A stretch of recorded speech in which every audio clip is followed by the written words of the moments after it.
The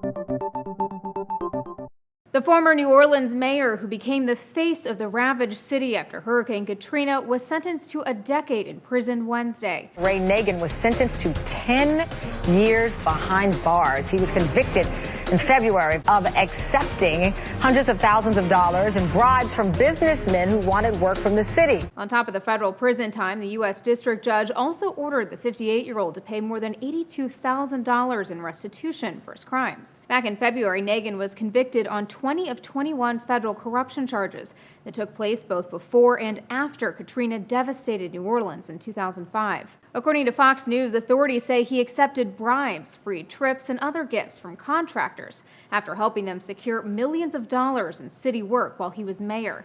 He left office in 2010 after 8 years. WWL-TV reports prosecutors immediately objected to Nagin's sentence, which falls short of the typical sentencing guidelines of 12 to 30 years behind bars. The outlet quotes Assistant U.S. Attorney Matthew Coman outside the courthouse after the sentencing.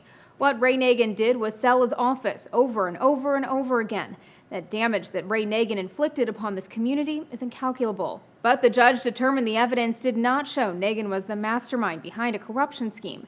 The New York Times says she told the court Mr. Nagin claimed a much smaller share of the profits of the crime than any other members of the group. Nagin was a successful businessman before he ran for office back in 2002. According to the Times-Picayune, he raked in about $400,000 a year as New Orleans Cox cable television franchise's chief executive. He was even part owner of minor league hockey team the New Orleans Brass. But Nagin's salary plummeted to about $130,000 when he took office. And that wasn't the only blow to his once hefty wallet. Nagin confessed to helping keep his son's granite countertop business afloat by feeding it about $10,000 a month.